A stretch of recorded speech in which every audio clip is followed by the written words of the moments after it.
नमस्कार मित्रांनो, मी Shrikant speak English 45 वरती मी तुमचं स्वागत करतो। मित्रांनो, आजच्या व्हिडिओमध्ये आपण प्रेझेंट कंटिन्यूअस टेन्स बद्दल शिकणार आहोत। प्रेझेंट कंटिन्यूअस टेन्सचा यूज कोठे करायचा, त्याच्यासाठी कोणतं स्ट्रक्चर यूज करायचं आणि ते स्ट्रक्चर यूज करून कसे सेंटेन्स बनवायचे हे सर्व आपण या व्हिडिओमध्ये पाहणार आहोत। तर व्हिडिओला सुरुवात करण्या अगोदर मित्रांनो, याच चॅनलवरती मी प्रेझेंट टेन्स बद्दल 5 व्हिडिओ ऑलरेडी बनवलेले आहेत, तर ते व्हिडिओ पण तुम्ही जरूर पहा। त्याची लिंक मी तुम्हाला डिस्क्रिप्शन बॉक्समध्ये शेअर करेन।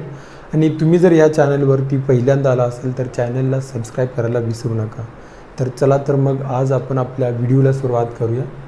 आजच्या चॅप्टरचं नाव आहे प्रेझेंट कंटिन्यूअस टेन्स। आता या प्रेझेंट कंटिन्यूअस टेन्सचा उपयोग कोठे करायचा ते आपण पाहतो। खूप साधा आणि सिंपल टेन्स आहे। याचा यूज 3 ठिकाणी केला जातो। जे काम आता चालू आहे या वेळेला आपण प्रेझेंट कंटिन्यूअस टेन्स यूज करतो।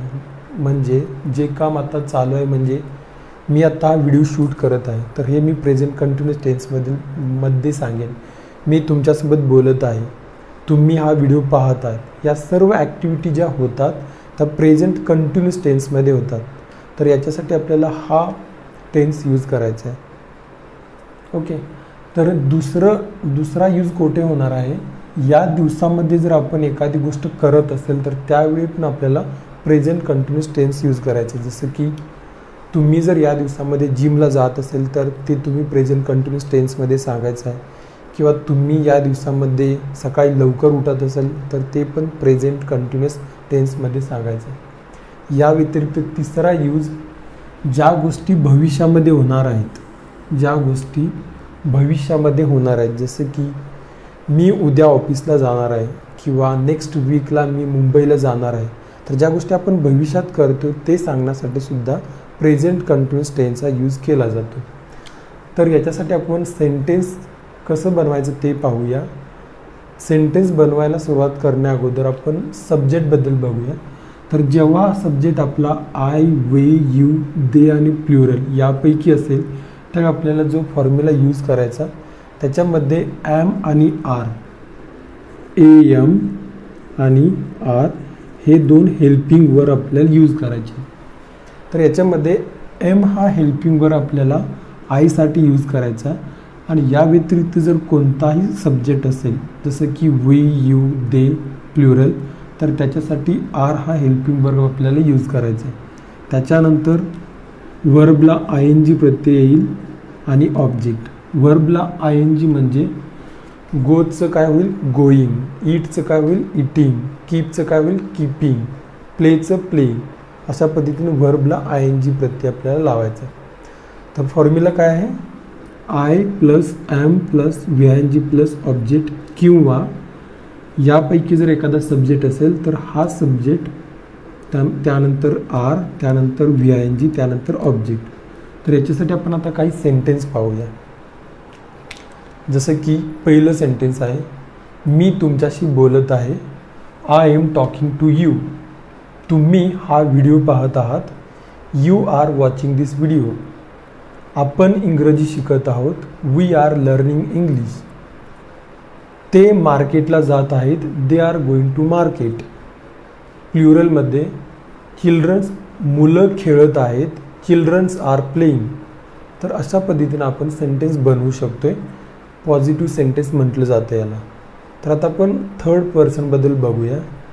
थर्ड पर्सनमध्ये काय येईल, ही, शी, इट, नेम, हिज फ्रेंड किंवा हिज फादर असं आपण म्हणू शकतोय। हर फ्रेंड किंवा हर सन, दिस बॉय किंवा दॅट, त्यानंतर दॅट गर्ल। तर यापैकी कोणता जरी एखादा सब्जेक्ट असेल तर आपल्याला जो फॉर्म्युला यूज करायचा आहे त्याच्यामध्ये इज हे हेल्पिंग वर्ब आपण यूज करणार आहे। Subject plus is plus VING plus object हा फॉर्म्युला आपल्याला यूज करायचा थर्ड पर्सन सिंग्युलरबद्दल बोलताना। थर्ड पर्सन कोण असेल, ही, शी, इट, नेम, हिज, हर, दिस किंवा दॅट। तर याच्यासाठी हा फॉर्म्युला यूज करतो। तर या फॉर्म्युल्यावरती आधारित काही सेंटेन्स आपण पाहूया। जसं की तो ऑफिसला जात आहे, he is going to office. ती चहा बनवत आहे, she is making tea. Rohit cricket खेळत आहे. Rohit is playing cricket. त्यानंतर तिचा मित्र ऑफिसला जात आहे. Her friend is going to office. त्याचा भाऊ जिमला जात आहे. His brother is going to gym. तो मुलगा रडत आहे. That boy is crying. हा मुलगा क्रिकेट खेळत आहे. This boy is playing cricket. तर अशा पद्धतीने आपण या सब्जेक्टसाठी इज या हेल्पिंग वर्बचा यूज करून आणि वर्बला ING प्रत्यय लावून सेंटेन्स बनवू शकतो.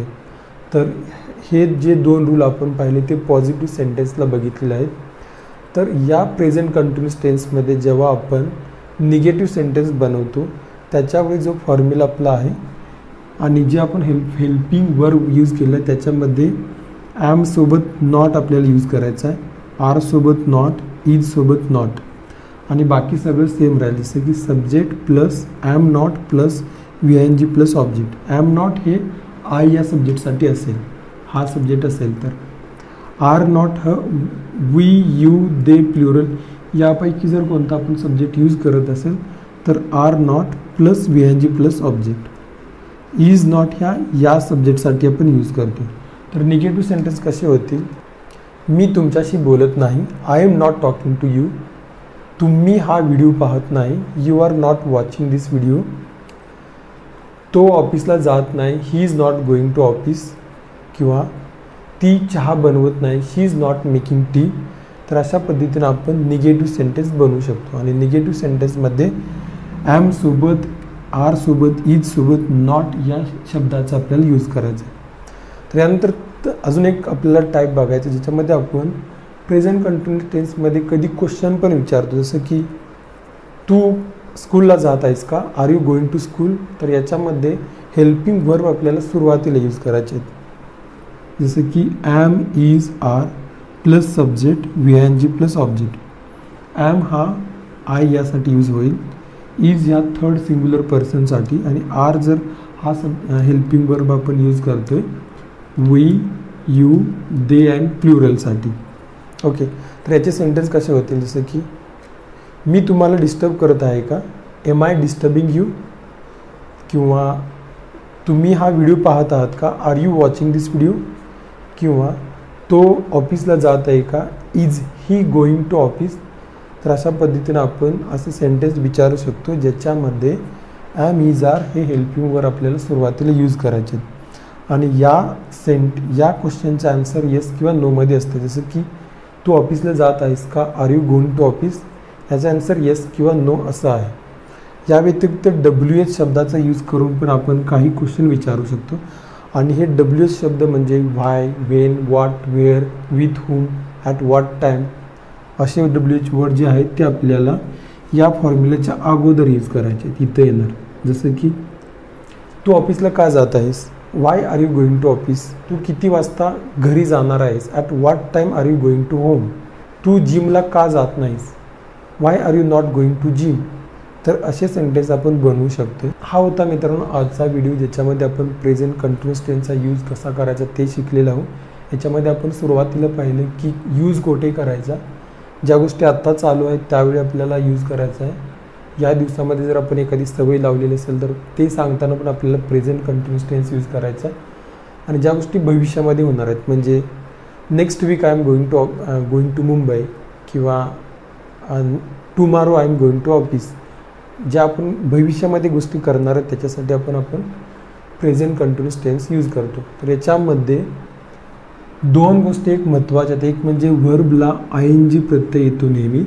जिथं जिथं आपण व्हर्ब मेन्शन करतो त्याला नेहमी आपल्याला ING लावायचं आहे. दुसरी गोष्ट जी आपण हेल्पिंग वर्ब या प्रेझेंट कंटिन्यूअस टेन्समध्ये यूज केलं ते फक्त 3 आहेत. Am, is and are. Am हा फक्त फर्स्ट पर्सनसाठी यूज केला जातो.